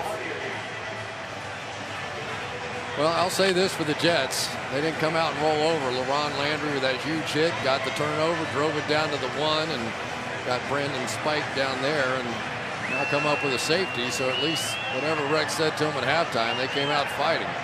Zoltan Mesko with a free kick now from his own 20-yard line after the safety. Hauled in by Kyle Wilson. And the Jets will have the ball to 29. Solo. 54, 180. From the 29, the Jets begin this drive with a Sanchez drop back and a pass that is caught by Jeff Cumberland, and he gets taken out of bounds inside the 35-yard line. Well, if anything, Dante Hightower's had a little bit of trouble with, it's chasing some speed tight ends down the field. He's a big, strong, physical run player, smart guy, makes good plays, but just in a pure sprint, sometimes people can get past him. That's a gain of 39 yards. Sanchez from the 32 turns and hands the ball off to Powell, and Powell running over guys, including Gregory there, to pick up a first down, a gain of 14, and we go to Michelle. Well, Al, Jets wide receiver Clyde Gates is out with a head injury after that Kyle Arrington hit late in the first half, and you saw Julian Edelman heading to the locker room. He's got a head injury. He's questionable, spent a lot of time on the bench talking with trainers. They were evaluating him and ultimately decided to take him to the locker room, Al. Yeah, I'd be stunned, Michelle, to see him back in the game with the way he looked coming off the field. Ball at the 18-yard line. It'll be first down. Yellow, waiting, hot. Blue 10.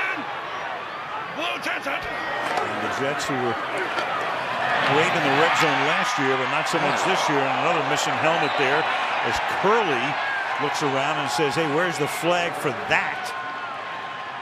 And there is none. Yeah, and there shouldn't be, because he caught the ball and he's no longer a defenseless player. Right here, he's going to come in, make the catch, now turn up, make the run, the hit. He's now a runner.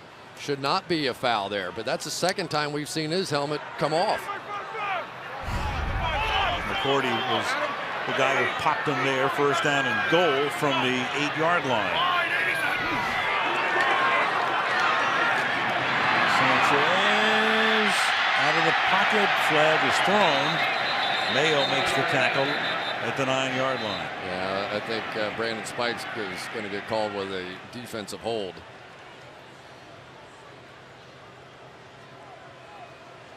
And that would make it a first and goal from about the 3-yard line. Jeremy Curley, one of the quickest guys on the field, and holding defense number 55. Half the distance to the goal from the previous spot. Automatic. First down. Jeremy Curley was going to run one of those in and out routes. And Brandon said, you're not running the out part.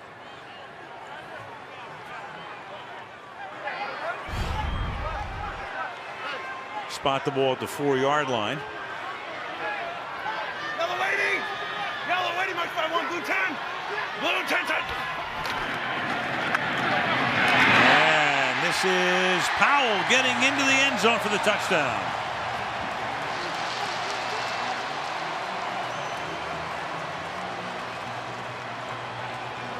So the Jets, after getting stopped by a goal line stand, but then getting the safety, go down the field and do it quickly in a little over 2 minutes, 71 yards. The time Nick Mangold not having to worry about the double team, able to get straight up on the safety, Drod Mayo, and get that thing in there.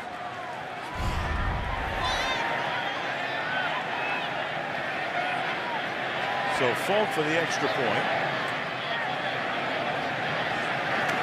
And the Jets have scored 12 consecutive points.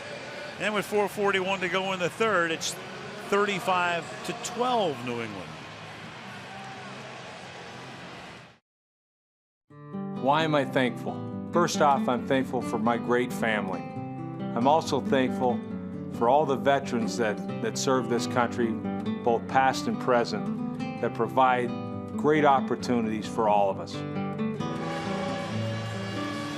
And Rex Ryan on this Thanksgiving night, as you look at the Statue of Liberty in New York Harbor, and his son Seth is on the sidelines with them tonight, and Rex's team at least coming out and giving it their best shot after going in 35-3 at the half. This kickoff is fielded just inbounds at the 1 by Devin McCourty. Out of bounds at the 12-yard line. You go back to when they realigned since 01, and 02 is when they created this particular division. They have finished first or second every year, and in the years that they finished second, they had the same record as the division champions. They just lost out in tiebreakers, and of course that's been the Bill Belichick era with the New England Patriots. Going over things with Matt Patricia. Inside the division, he wins 4 games out of every 5. From the 13-yard line, Ridley. Chris, the last time I did a game here where there was a 23-point difference going into the fourth quarter, the score was Miami 30 and the Jets 7. And that is the night that at 1:17 in the morning, they call it the miracle of the Meadowlands, the Jets won the game. So you predicting? I'm not predicting. I'm just saying, folks, before you tune away, you never know. Well, you know, the total yards in this game are almost even. Right.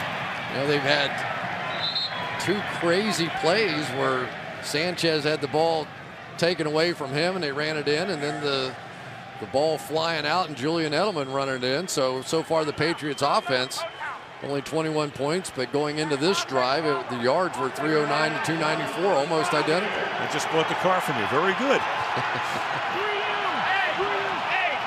3rd and 1. Oh boy, they got a lot of one-on-one coverage if Brady wanted to take a shot. And Brady, he'll sneak it and pick up the first down. The one thing I remember about that game, it was a Monday night game in 2000. When the score's 30-7 going into the fourth quarter, it must be like 35,000 of the 80,000 still in the stadium. Really? Right. And then all of a sudden, like 35,000 were in the parking lot, came back in when the Jets tied the game. Then all of a sudden you had like 70,000 at midnight. Didn't you do the game in Tampa too? Indianapolis, Tampa Bay, from the 24-yard line up to the 30-yard line. That's a gain of 6. So we'll go through all of our great comebacks in history. Right? There have been a few. You hit on that Buffalo. Right, Buffalo, Houston. That's why Belichick says, "Hey, I play the game to the end." Watch big Donald Thomas here. Coming off. I tell you, to me, it's the most impressive part of the Patriots this year. And I know it's not always exciting to watch, but the running game of the Patriots has really stepped up. Fake draw. And then Brady goes, and that pass is incomplete, intended for Hernandez. And not biting on the play action was LaRon Landry staying right with his man. 3rd and 4.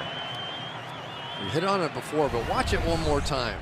The ability of these 3 guys to lock in and not back up, and watch the ability of Brady to step up into this pocket. I mean, that is as good a space as any quarterback in the NFL could possibly ask for. It's a big reason why, because they can run the football now. Those play actions have a big impact on the defense.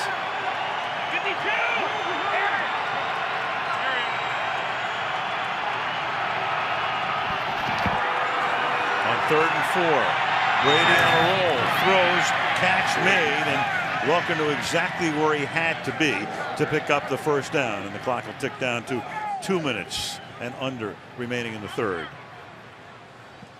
I'll tell you, the one thing I love watching Wes Welker play, he's not the fastest guy in the world by any means, but the acceleration when he takes off, I've seen him pull away for short yardage situations for a period of 5-10 yards, pull away from some of the fastest guys in the league. Now, if you put him in a 40-yard dash race, he'd get killed, but in a 10-yard dash race, he can run away from people. And of course, he's been tremendous after the catch through the years. The catch was made here, and that is Daniel Fells, the Number 2 tight end on the depth chart tonight with Gronkowski out, and Hernandez moving to number 1, who makes the catch and picks up 24. Well, they just have so many tight ends on the roster. The guy inside here comes up, and you get the one-on-one against Eric Smith going down the field, and these tight ends are like wideouts at their routes. And not getting out of the backfield, that's Brian Thomas, who makes sure that Stephen Ridley has nowhere to go. And we'll be under a minute remaining in the third. Rex Ryan coming here in 09, and the Jets were terrific that year, allowing less than 15 points a game, and then 19 in 2010, but they did get to the AFC Championship game again, then 22.7 last year, and over 24 a game this year. And tonight they've already put 35 up on, but the defense did part of that for New England. On second and 11, Brady throwing, and it's caught. And this is Lloyd slipping back to the inside, running around Cromartie, and comes up about 2 yards shy of the first down. You know, Brandon Lloyd is a slippery guy. You watch him as a route runner, he's hard to catch up with, and Antonio Cromartie is going to get a little feel for it here. Just buckled his knees and almost picked up the first down. And the Patriots will let the clock run out, and we will go to the fourth quarter on this Thanksgiving night at the Meadowlands at the end of 3. The score, New England 35, the Jets 12, and this Thanksgiving special continues after these messages.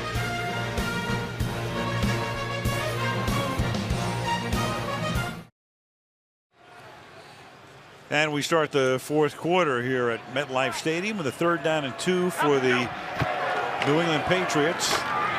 And Ridley will pick up the first down, 30-yard line. Well, we had our great and good friend, Mr. John Madden, out in California watching the game tonight, who opened it up. And a new tradition, NBC doing the Thanksgiving game. We have the Madden Thanksgiving Player of the Game coming up. I can't wait to, you know, because the players get such a kick out of it after the game to go down and get their turkey leg. Can't you just remember? I remember so many Thanksgivings just enjoying the moment there, and you would sit and watch it. But I tell you, you know, and we all love John, of course, and, you know, all he's meant to us around here. But the ultimate standard of a broadcaster is, did you ever tune in just to hear a broadcaster? And I think the answer is yes for a lot of people with John Madden. Boom. Yeah. To the 15-yard line, a first down. So I'm sure John is at home right now and filling out that ballot. You got Edelman, you got Gregory, Wilfork. Now 56 of Mike. 220. Tom Brady hasn't been awful. Right. Ridley. Tom Brady is rarely awful. Yeah, I can remember talking to Peyton Manning about when he got to the point in his career where teams would do crazy things defensively to him. You know, play 7 defensive backs and just dare him to run the ball. And he had to get to the point where he said, okay, you know, I'll run it. It's all right. If you want me to beat you that way, I don't need any better stats. And you saw that from Tom Brady tonight. I mean, he just took advantage of what the Jets were doing with all that smaller lineup in there.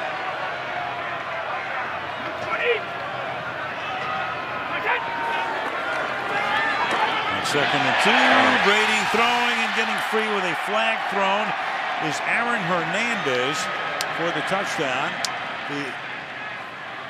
Brian Thomas. Right, Thomas came in and put a shot on him. It's just offense or Pass defense here. Offense number 81. 10-yard penalty, still 2nd down. So that's Hernandez pushing himself free, and Brady goes down, but he gets back up right now on the offensive call on the tight end. Thomas coming from his left, and those are always the dangerous ones. If a quarterback gets his shoulder driven into the ground, so many injuries. Aaron Hernandez really didn't even need to do that. He had the position he wanted. Luckily, Brady was savvy enough to turn just a bit and avoid that, having somebody land on him, and then the body weight come down on the shoulder as well. And Roethlisberger will tell you about the shoulder as Brady spins away, throws it to the outside, and that is caught by Brandon Lloyd, and he gets tackled at the 12, and Thomas again that time put the heat on Brady. Yeah, but RG3 spun out of it. Look at that. Tom Brady's not really known for his mobility Here comes Thomas at him one more time, spins away and gets the completion. Saw one earlier in the game sort of like that. He just sort of shuffled up in the pocket that time, but it's one of those moves we see more and more. Romo likes that one, spinning backwards. On 3rd and 7. And pass on the outside, and breaking away from the tackle is Shane Vereen. Broke away from Landry, but taken out of bounds at the 4-yard line. Aren't many people break tackles from LaRon Landry. That was a great play by Vereen. He needed, if Landry makes this tackle, it's not a first down, but Vereen, who had the touchdown earlier, is starting to make a real impression. So 1st and goal, they go no huddle, and here is Vereen again to the 1-yard line. He's not a particularly big guy, about 205 pounds, and Ridley's about 220-something pounds. But Vereen, much more athletic, quickness, ability to come out. This is a good-looking bunch catching the football. And the 17th play of the drive is Brady himself, and touchdown is the signal. So Brady able to take it into the end zone. He's thrown for 3, scored 1 himself, and they go 87 yards in 17 plays. I tell you, for a quarterback, he sort of runs like a fullback. He's about a foot off the ground, running this ball head first, knees not on the ground. He is about as good as there is. Well, he is as good as there is. Right. Quarterback sneaks. Maybe the best ever. I mean, you look at the numbers. Every time it's 3rd and 1, 4th and 1, in he goes. That time almost from 2. It's officially a 1-yard run. Gostowski for the extra point. They chewed up 7 minutes and 39 seconds after the Jets had made the score 35-12. It's now 42-12, and coming up will be the play of the game, the Madden.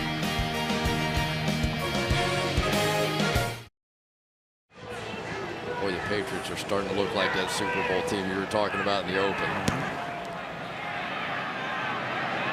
We have 2 games against Miami left. We got McKnight. 2 games against Miami, 1 against Jacksonville, and then 2 big ones at home against Houston, and then we have a Sunday nighter against San Francisco. 42-12 is the score.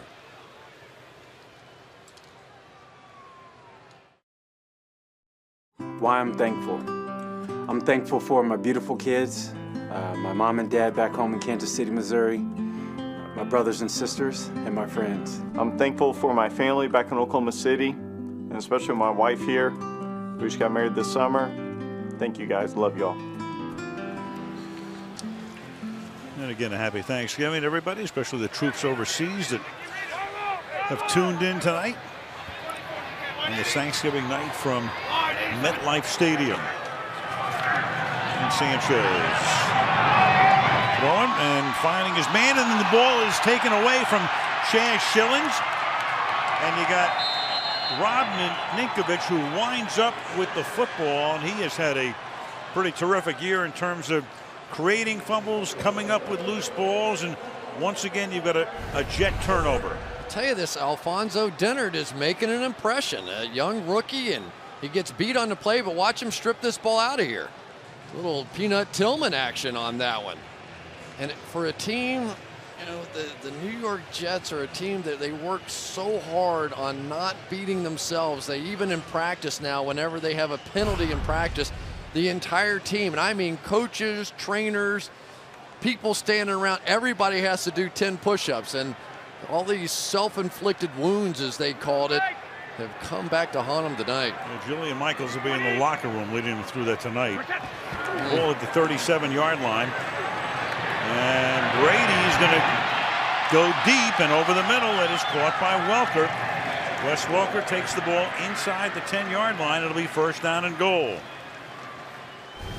28 yards. And Wes Welker's just going to run right through the zone, and this is a laser shot from Tom Brady. This is not one of those you lob it in there. That was about a 35-yard throw that never got more than about 8 feet off the ground. Brady now over 300 yards tonight, 304.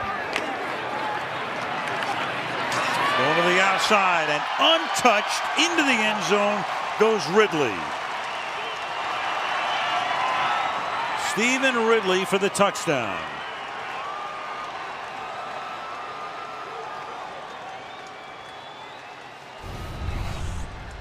Tell you, Daniel Fells right here. Watch him come around the edge. I think that was Daniel Fells.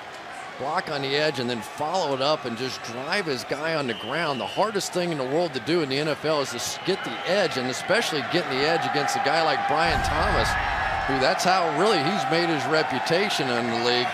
It's amazing how deep this Patriots team is at tight end. And Walker threw a block as well, and that's why nobody ever put a hand on Ridley.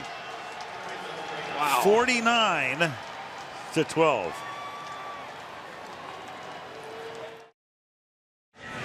Well, scoreless first quarter and 35 straight points for New England.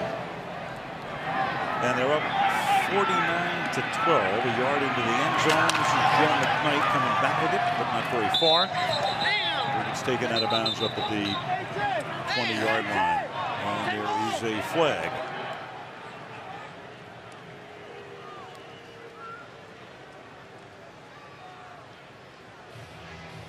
After the ball was dead, personal foul. And the offense number 54, late hit on a defensive player, half the distance to the goal. Timeout. That's Nick Bellore. 11 minutes left in the fourth. Wilfork figures to be eating one of those pretty soon. He'll be ready.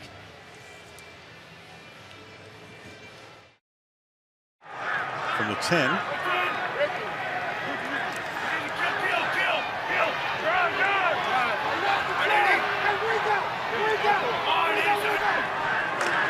Sanchez will hand the ball off to Powell. Well, we talked about the headline writers before. And I mentioned, well, you know, Black Thursday. Malibu, Kelly Hayes came up with Thanksgiving turkey. There you go. I mean, George Hill says, how about no thanks, Rex? Pat's cover. Well, you get that too. Got Thanksgiving and Jetsgiving. There you go. Yep. Second down and 11.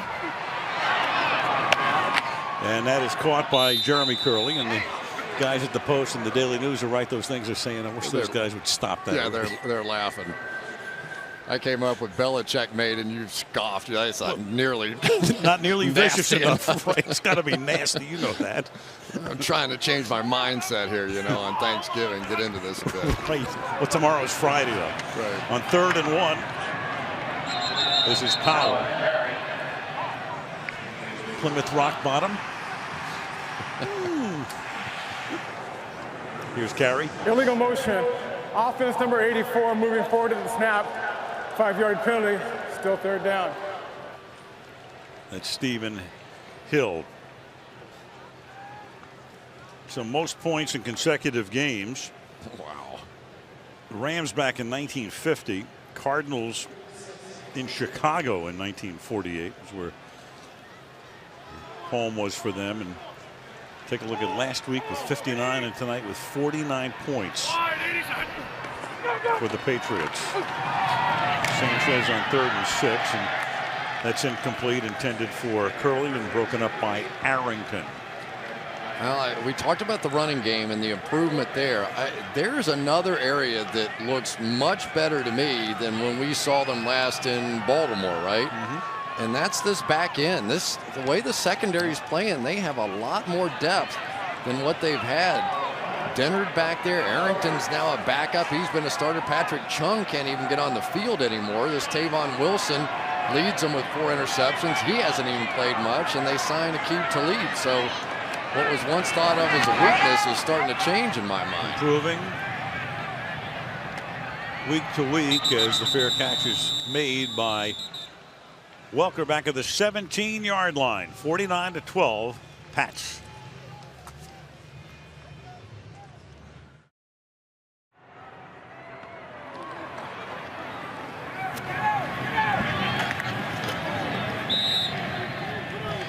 Shane Vereen picks up about 7 before the game. Speaking of the Red Cross and first responders, and here were a lot of those folks coming out and helping to lead the Jets out onto the field before the game tonight. A lot of heroes, those first responders around New York. Unfortunately, they've been having to do too much. Too busy.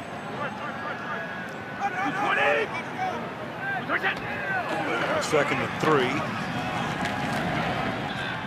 And Shane Vereen takes it up to the 41-yard line.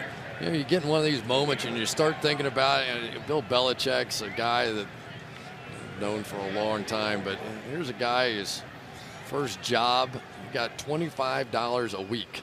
Before taxes. Yeah, he said 22 after taxes. But he used to have to take every single play, and draw what every single player on the offense and defense did on every play in Baltimore, and that's how he got his start. And so many of these coaches start exactly like that. I mean, you think it's a glamorous life. It's not when you're 22 and hungry. Well, nothing gets by him. I mean, that's not real earth-shattering news. Most football fans know that. But, you know, we've been with him for a long time and been in a ton of meetings with him and know him pretty well. And, you know, he doesn't – there's nothing he doesn't miss. No, and he gives people a chance, just like he got a chance. You know, a guy like Josh McDaniels, those guys, they sit back there like, yeah, you want to be a coach? Fine. Let me show you what you got to do. And most of them quit by the time that they live the life too long because it's not much of a life. And this is Welker.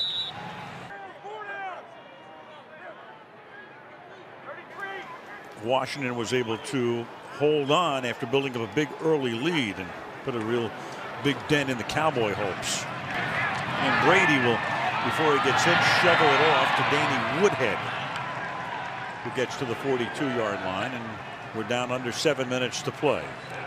What about those Jets now? I mean, you talk about a team, and clearly we've talked about it a little bit during the course of the telecast, Chris, but they've got to get better players. I mean, you look at that receiver group, that's not very good. No, it's not. And, of course, you lose Antonio Holmes and you lose Darrelle Revis, probably your two top threats on either side of the ball. Certainly doesn't help. But there's no question they have to be better throwing the football than what they are. You know, Mark Sanchez QB rating since he's gotten the league is pretty mediocre. Well, you can pin a lot of it on Sanchez, and a lot of the crowd does, and the Jets fan base does.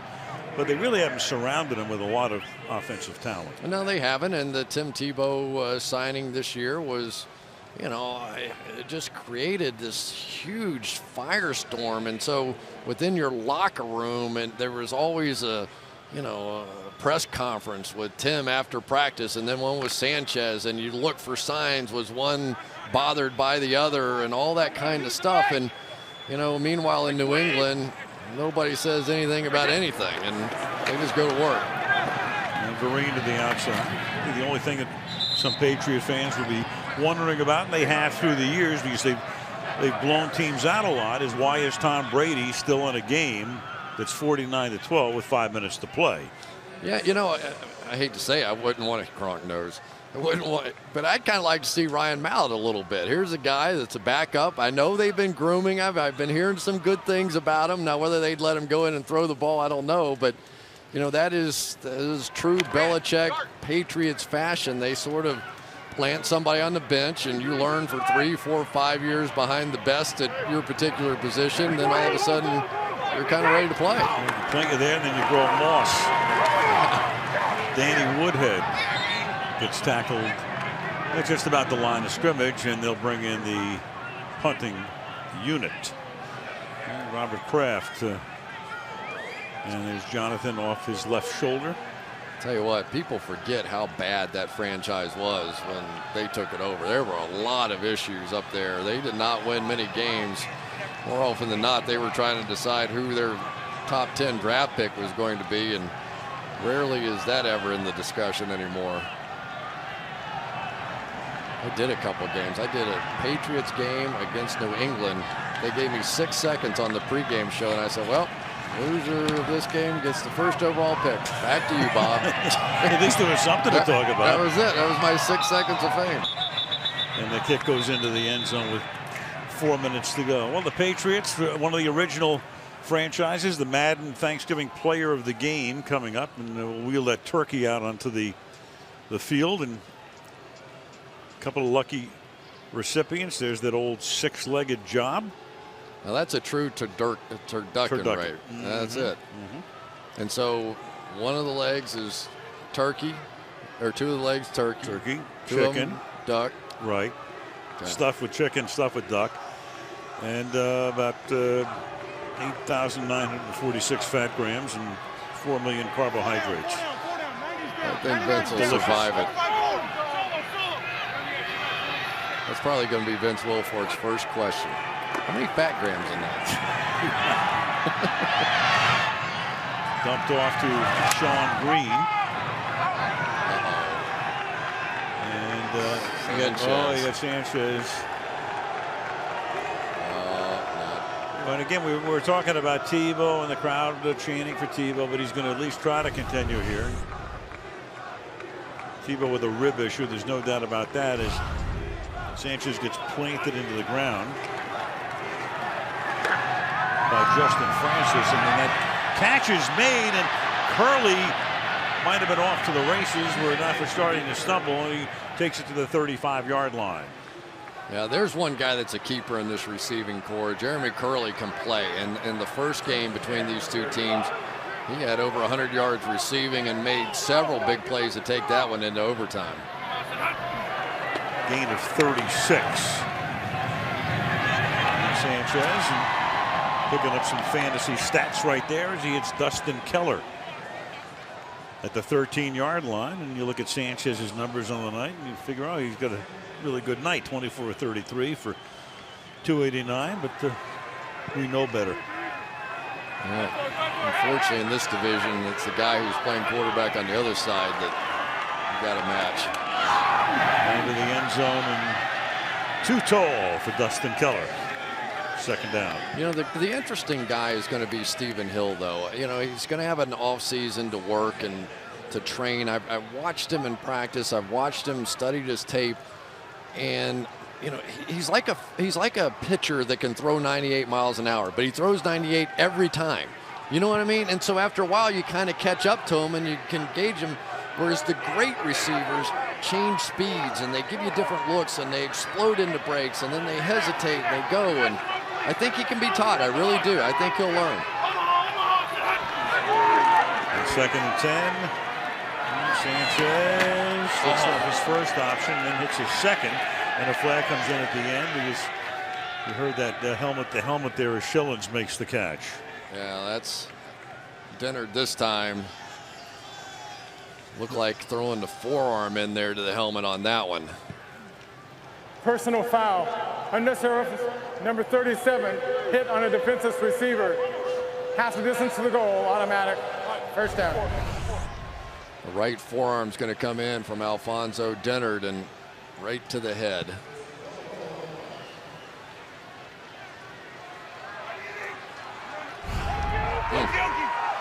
A lot of those tonight. To the 1.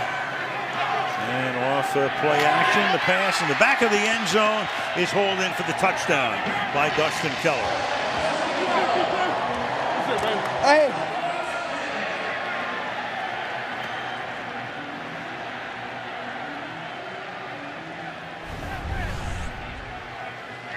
There we go, going to come around something like that.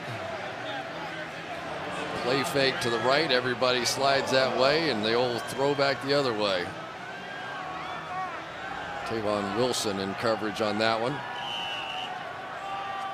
Keller's second touchdown reception of the season, coming with 2:21. And now Folk for the point after, as the Jets close to within 30. 49-19. New England on top of the battle between two original American Football League franchises. AFL started in 1960. The Jets were the New York Titans, playing at the Polo Grounds, and the Patriots were the Boston Patriots, playing all over Boston. Braves Field, Fenway Park, Boston University. You name it, they played there. Well, I can remember Nick Bonacani talking about some of the places and things in the old AFL and places that he said you can't believe some of the places and games that we had in that league. And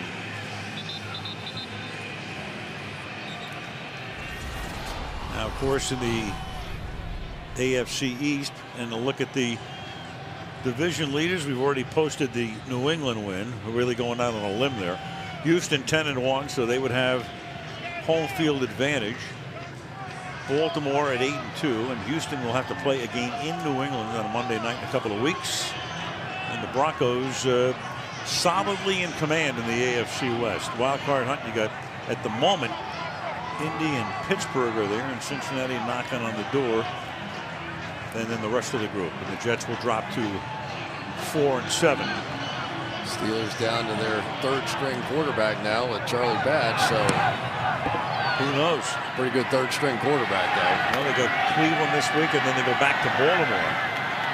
And this is Welker, who just slides to a stop at the 14-yard line.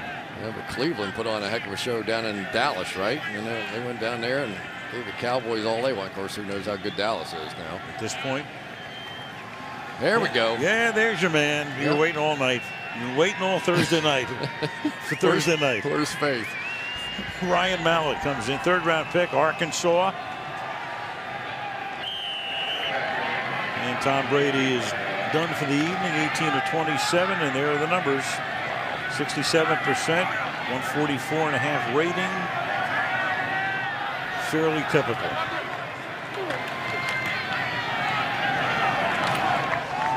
And Ridley is going to take us to the 2-minute warning. And Ridley's had a very busy night. For Ridley, it's 21 carries and 96 yards. And it's time to take the tape off along the sidelines, because the Pats will be flying home with a 5-game winning streak. 49-19 New England.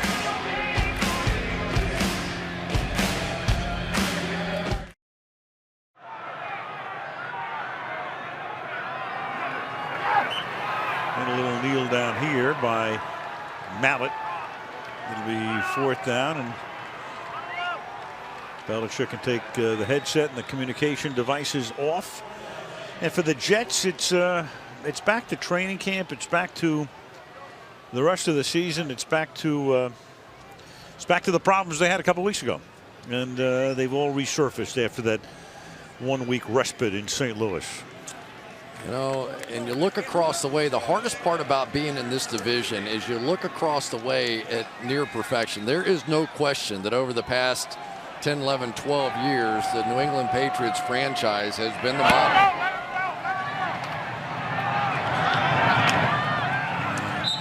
The punt is fielded at the 44 by Kyle Wilson. We got to make sure Peter King doesn't think he's one of the stars of the game over there. I could see Peter wandering off the set and checking out one of those turduckens over there. I'm going to get into it before the stars get out there. I wouldn't go stand in line in front of Vince, but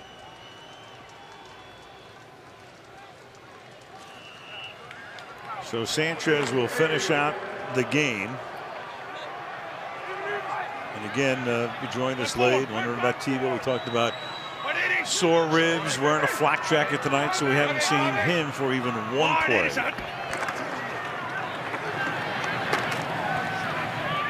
And this is Joe McKnight carrying the ball out to the 50-yard line. So this is going to take us right down to the end of the game. And the New England Patriots, who were 3-3 at the beginning of the season, and those 3 losses were by a composite 4 points. Sanchez and Belichick and Welker and Brady and Belichick and Ryan will meet at midfield. The game is over. What's left of the one-time capacity crowd expressing their displeasure.